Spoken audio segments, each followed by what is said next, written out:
জানিস বাবাজি ছিল রামকৃষ্ণ পরমহংসদেব, যে গিরিশের ক্যান্সারটাকে নিজে নিয়ে নিল, গিরিশকে নাটক অভিনয় করার জন্য ভালো করে দিল, তাকে বাবাজি বলে।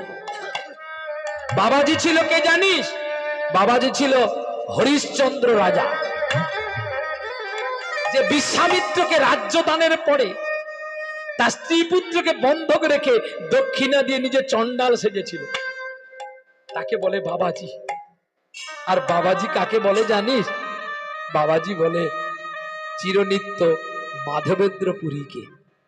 কেন না, বিশ্বের মধ্যে সবাই তবু চেয়েছে, মাধবেন্দ্র পুরী কোনদিন চাইল না। এই জন্য মাধবেন্দ্র পুরীকে সবাই এক ডাকেই বলে অযাচিত বৈষ্ণব। একটু মুখ থেকে একটা বাক্য ফটকে গিয়েছিল বলে সঙ্গে সঙ্গে জিহ্বা কেটে ফেলবে বলেছিল। যেই অযাচিত বৈষ্ণবের জন্য ভগবান নিজে ক্ষীর চুরি করেছিল। কত গুণাতীত হতে হয় ভক্ত হতে গেলে। শুধু ভালো কণ্ঠায় গান গাইলে ভক্ত হওয়া যায় না। লোকের কাছে চোখের জলের অভিনয় করলে ভক্ত হওয়া যায় না। ভক্ত হতে গেলে যে আগে নম্র হতে হয়। আরে বাবাজি ছিল মুসলমানের ছেলে ডক্টর এপিজে আব্দুল কালাম, হরিবল হরিবল, যে সকলকে মানুষ করে নিজে তার অ্যাকাউন্টে রেখেছিল 339 টাকা। ভারতবাসীর বাড়ির ভাগবে থাকবে বলে, ভারতবাসী ভালো থাকবে বলে, ভালোভাবে বাঁচবে বলে এমন একটি মেশিন রেখে গেলেন যাকে যুক্তরাষ্ট্র পর্যন্ত ভয় পায়। এরাই তো বাবাজি, যে নিজের চিন্তা করে না, অপরের চিন্তা করে। আর তুমি সামান্য একটা বিবাহের জন্য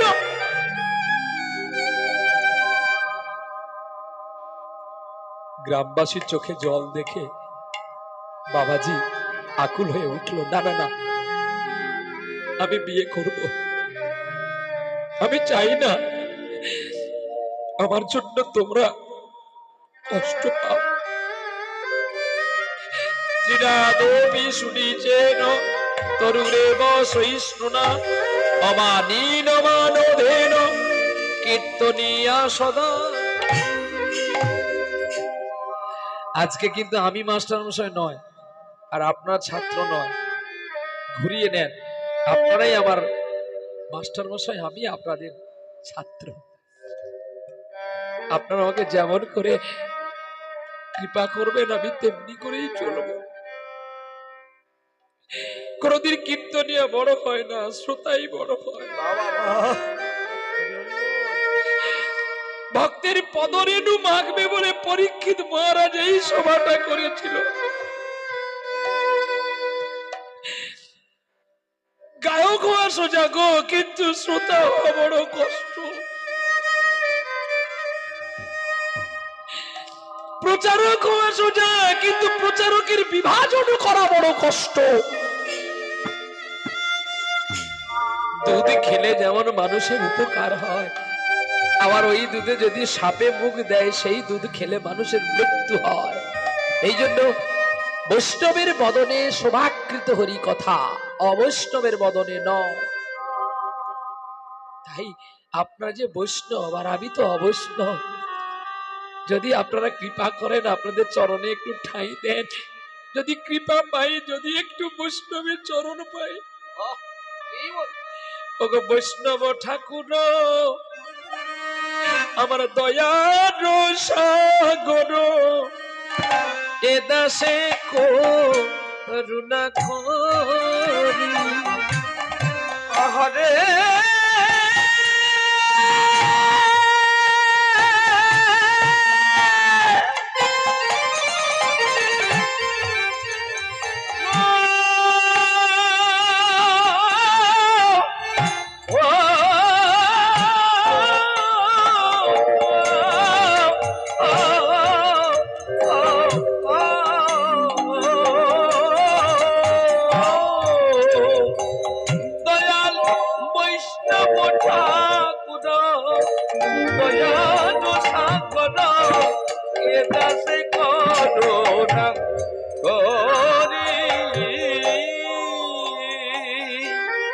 আমায় দিও পদ ছায়া সুধাও আমারে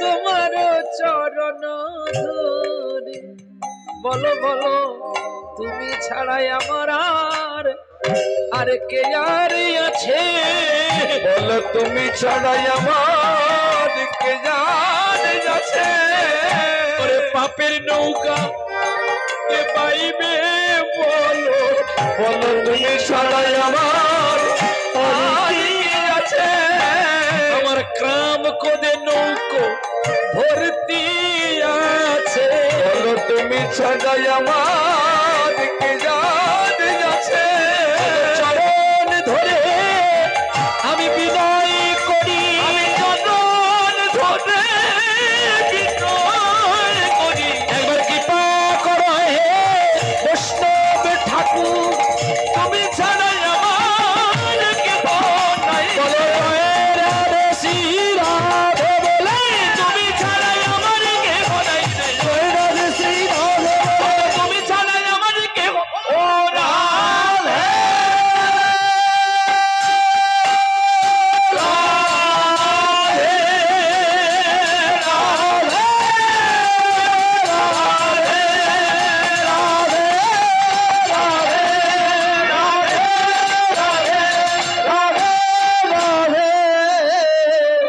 বলো তুমি ছাড়া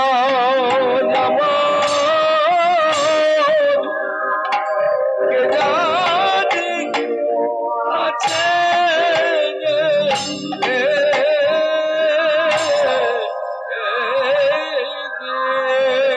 বৈষ্ণব ঠাকুর মোর করুণার সিন্ধু ইহকাল পরকালে দুই কালের বন্ধু বৈষ্ণব নিন্দিয়া যাবে গঙ্গা স্নানে যায় পতিত পাবনী গঙ্গা ফিরিয়ে আনা যায় শ্রীকৃষ্ণ চৈতন্য প্রভু দাসের অনুদাস নাম সংকীর্তন করে নরোত্তমরা তাহলে বৈষ্ণব ঠাকুর বড় করুণার সাগর ইহকাল পরকাল দুই কালের বন্ধু এই জন্য বৈষ্ণব চরণ সেবা কখনো বঞ্চিত হতে নেই আর বৈষ্ণব নিন্দা সাধু নিন্দা কোনোদিন করতে নেই কারণ বৈষ্ণব যে দয়ালের বন্ধু আজকে আমরা প্রচারক হয়েছি আমাদেরকে সবসময় যেন সাবধান থাকা দরকার আমাদের চলন আমাদের বলন আমাদের ভাষা আমাদের আভরণ আমাদের চিত্তকে সবসময় যেন প্রতিটা পদে ফেলার সঙ্গে সঙ্গে ভাবতে হবে যে আমাকে দেখলে মানুষ প্রণাম করে তাহলে আমি কেন সবাইকে প্রণাম করি এই যে চেতনা রামকৃষ্ণ বলছিল না মা তুই আমায় সব দিলি কিন্তু চেতনাটাই দিলি না আমার চেতনার চৈতন্য করে দে মা চৈতন্যময়ী আমার চেতনার চৈতন্য করে দে মা চৈতন্যময়ী তোর ভাবে সাগরে ডুবে আমি তোর ভাবে সাগরে ডুবে আমি হব মা তোর পদাশ্রয়ী আমার চেতনার চৈতন্য করে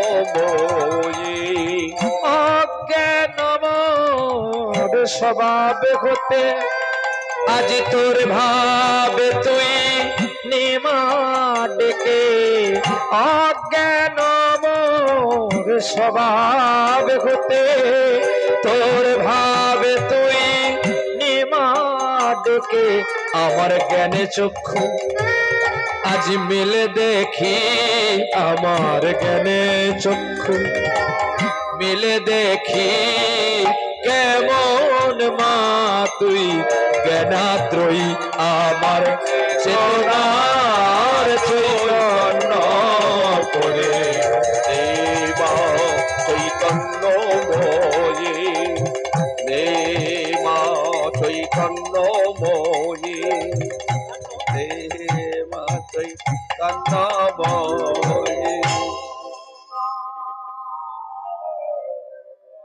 নিজের কাটাটা নিজেকে জানতে হবে যে আমি কতটা কাটলাম আরোই আবার গাইব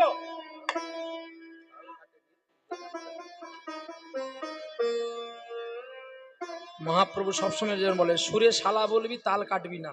মহাপ্রভু বলে যে রসভঙ্গ তাল কাটে, মহাপ্রভু তার সর্বনাশ দেখে যায়। তালকে মাথায় রাখতে, তাল ব্রহ্ম, মহাবিষ্ণুর পদতল থেকে তালের জন্ম। এই তাল জন্ম হয়েছিল শিবের পদতল থেকে। যেদিন না দক্ষ যজ্ঞে বিনাশ হয়ে যায়, পার্বতী পাগল হয়ে যখন নৃত্য করেছিল, পদতলে তলে তালের জন্ম নিয়েছিলেন কে? শিব ঠাকুর। আর সেইখান থেকে তালের উৎপত্তি আমরা পেয়েছি। এই যে চেতনার চৈতন্য, এইখানটাই তালটা ধরতে হবে। দে মা চৈতন্যময়ী তোর ভাবে সাগরে, তোর ভাবে সাগরে ডুবে আমি, কেমন মা তুই জ্ঞানা দই আম। চেতনা চৈতন্য পরে হে মা চৈতন্যময়ী, আমার চেতনা চৈতন্য পরে দে মা চৈতন্যময়ী, দে মা চৈতন্যময়ী, দে মা চৈতন্যময়ী। স্বামী আর স্ত্রী হতে হবে। শালা স্বামী যদি দেখাশোনা করে, তার বউ দেখাশোনা করবে। শালা আমি লোকের মেয়ের কাছে যাই, আমি বলি কি না তুই সেখানে যাস কেন? তোর স্বভাব ঠিক কর। কি জিসকা বউ ভালো হবে, শালা স্বামী যাবে মেয়েরে মুখ ফাটিয়ে দিবে। এই জন্য বউ করবি দেখে শুনে। বউ কালো হোক যেন তার গুণ থাকে। এর 99 গুণ খারাপ, কিন্তু এর একটা গুণ ভালো। এই এক গুণের জন্যই ওকে যত বকি ছেড়ে দেবো ভাবি, ছাড়তে পারি না, কারণ বউ আমার ভালো। আর দেখবেন যার বউ ভালো, তার স্বামীর চরিত্র কিন্তু থাকবে ভালো, অটুট। আর চরিত্র মানে মিশে থাকা, তালের সঙ্গে সুরের সঙ্গে মিশ্রণ হয়ে থাকা। চলো প্রেম সে বলো রাধা রানী কি জয়। এইবারে সকাল বেলায় ঘুম থেকে উঠে আর মেয়ে দেখতে গেল গো, মেয়ে দেখতে গেল, মেয়ে দেখতে গেল গো, মেয়ে দেখতে গেল, মেয়ে দেখতে গেল গো, মেয়ে দেখতে গেল, মেয়ে দেখতে গেল গো, মেয়ে দেখতে গেল। পালকি চলে ও গগন তলে, ও পালকি চলে ও গগন তলে, ও অরুণ তলে, তরুণ তলে, অরুণ তলে, তরুণ তলে। এবার মেয়ে দেখতে গেছে, নেমে গিয়ে পালকি থেকে নেমে মেয়েকে দেখার পরে মেয়েকে প্রণাম করছে। কে গো? ছেলে, বাবাজি। সকলে তো হাসছে। কি গো, কে কে প্রণাম করে? কে কাকে প্রণাম করে? মা কে কাকে প্রণাম করে গো? আগে মেয়ে ছেলেকে প্রণাম করে না ছেলে মেয়েকে প্রণাম করে? মেয়ে আগে প্রণাম করে। তুমি আগে করেছিলে দাদুকে প্রণাম, না দাদু তোমায় করেছিল? হ্যাঁ কি গো? ঠাকুমা বলে আমি ভুলে গেছি, এটা সত্য কথা। কারণ ঠাকুমার যখন বিয়ে হয়েছিল তখন আমরা এ জগতে ছিলাম না, স্বাভাবিক কথা। এই তো এখন যারা বিয়ে করছে তারা কে আগে প্রণাম করছে? হ্যাঁ মনে আছে? বলে এখনকার ছেলেরাও লজ্জাই বলে নেই। বউ যে রাতের বেলায় দেয় গুম গুম করে, কি আরাম লাগে। আমি কি বলছি, দুম করে দেওয়ার পরে বলছে আমি কি বলছি, আমি কি বলছি, এই দেখো আমি কি বলছি দুম। বলে তুমি এগুলো কি করছো? বলে ছোটবেলায় সে কাঁত কাঁত লাগানো হতো না, দুম দুম করে দিত, তোমায় এটা দেখছি কেমন লাগছে। হ্যাঁ কি গো? তাহলে মেয়ে গিয়ে মেয়েকে আগে প্রণাম করতে হয়। বলে বাবা তোমরা তোমরা স্ত্রীকে প্রণাম করো? হ্যাঁ কাল থেকে প্রণাম করবি। ওরা তো প্রণাম ভুলে গেছে, তোরা একটু করা শেখা ওদেরকে। বলে বাবা কত কীর্তনীয় বলে গেল, তুমি কি তাদের চেয়ে বড়? আমি বলিনি তাদের চেয়ে বড়, কিন্তু আমি পড়েছি বলে বলছি। আমি বলিনি, শাস্ত্র বলছে, দেখো বিধানটা। কে প্রণাম করেছিল? প্রথমে কে প্রণাম করেছিল? বীরভূমের মাঠে চণ্ডীদাস ঠাকুর প্রণাম করেছিল একটা ধোপার মেয়েকে। হ্যাঁ তার পদাবলিতে আছে তো, শুনো রজকিনীর আমি তোমার ও দুটি চরণ শীতল জানিয়া শরণ নিয়েছি আমি। আবার তোমার যে চরণ ধরলাম কার আদেশে জানো? নিত্যেরই আদেশে বাসুলি চলিল সহজ জানাবার তরে, ভ্রমিতে ভ্রমিতে নানুর গ্রামেতে আসিয়া প্রবেশ করে। বাসুলি আসিয়া চাপড় মারিয়া চণ্ডীদাসে কিছু কয়, সহজ ভজন করো যাজন ইয়া ছাড়ি কিছু নয়, ছাড়ি জপ তপ করো আরোহ এই কইনুসার, ভজন করো গো চণ্ডীদাস, রামী নাম হয় যাহার। তাহলে রামীর চরণ ধরো, তাহলে তোমার ভজন সাধন চলবে। শুধু এ কথা নয়, আরো একজন করেছিল, কে? ভক্ত কবি জয়দেব গোস্বামী পদ্মাবতীর চরণ ধরে কেঁদেছিল, পদ্মার উচিষ্ট খেয়েছিল। তাহলে কাল থেকে কি আপনারা স্বামীকে উচিষ্ট দিবেন নাকি? সেই গুণের গুণী হন, তারপরে দিবেন। তারপরে ধরল কে? এই আপনার হুগলি জেলার মাঠে একটা বউ পাগলা, হ্যাঁ কি গো, জবা ফুল নিয়ে বউকে পূজা করতো। একদিনেরই জীবনে তবু জবার তোর কপালে ভালো,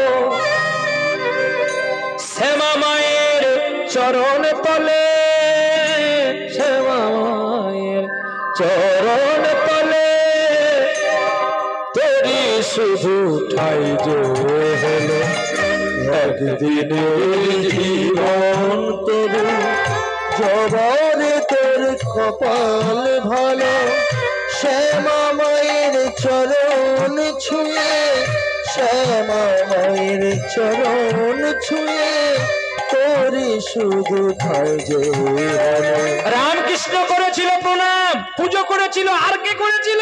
কেরালা কর্ণাটকে কৃষ্ণবেনা নদীর তীরে যিনি লিখিলেন কৃষ্ণ করণামৃত গ্রন্থ, সে স্ত্রীকেও করেনি, একটা নটি বেশ্যাকে প্রণাম করেছিল, যার নাম চিন্তামণি, ছেলেটার নাম বিল্লমঙ্গল। বলে ভাই আর কে আছে? আছে, যার জন্য আজকে পুজো করছেন, আমার পেছনে যিনি দাঁড়িয়ে আছেন, হ্যাঁ, ইনি রাধারানীর চরণ ধরেছিল। কখন যেন বাসক সজ্জা মানে, দেখে নিবেন, বাসক সজ্জা মানে ওই বাসক সজ্জা মানে যখন চন্দার ঘরে গিয়েছিল, যখন পদ্মায় বস্ত্র দিতে এসে ধরা পড়ে গেল, তখন রাধারানী মান করেছিল। আর রাধারানী যেই মান করেছে, রাধার দুটি চরণ ধরে কি বলেছিল যেন, গোবিন্দ কেঁদে কেঁদে বধুকে কি আর বলিব আমি, বধু হে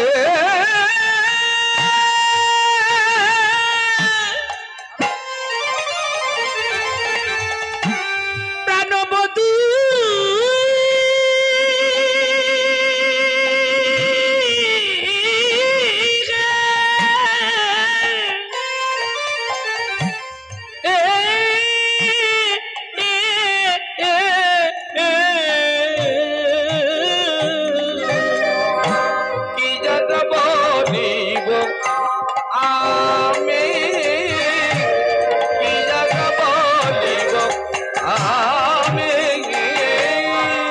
আমার জীবনে জীবনে জন্মে মরণে, আমার জন্মে জন্মে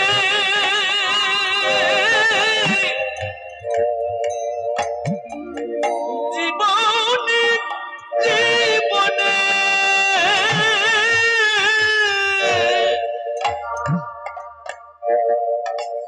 শুধু প্রাণনাথ হয়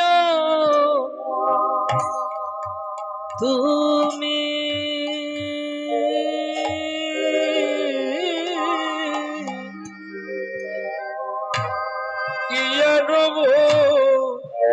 লিব আমি।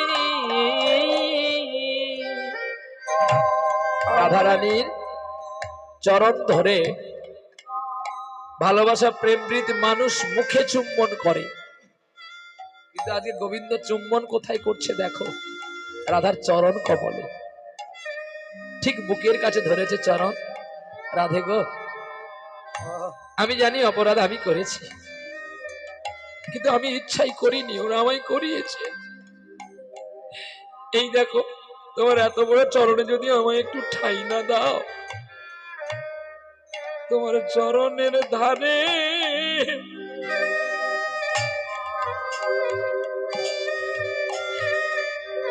আমায় একটু ঠাই দিও গো,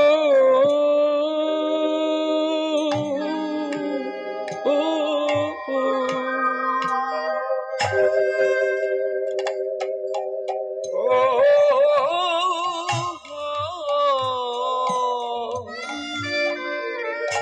রাধে তোমার চরণের ধারে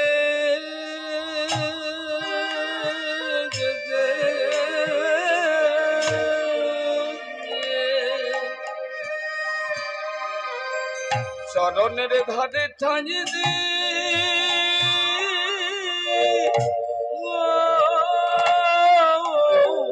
ও গো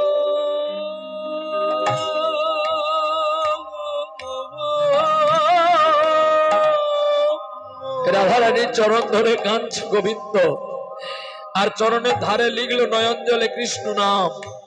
বলছে রাধে আমি তোমার ধারেই রহিলাম। ধারে মানে এক পাশে, আর ধারে মানে ঋণীতে। আমি যেদিন গৌর হব, আমি সেদিন গৌর হয়ে তোমার প্রেম ঋণী শোধ করবো নদিয়ায় গিয়ে। তাহলে ভগবান কৃষ্ণ যদি রাধারানীর চরণ ধরে কাঁদতে পারে, আমরা কেন আমাদের ঘরে স্ত্রীকে প্রণাম করি না?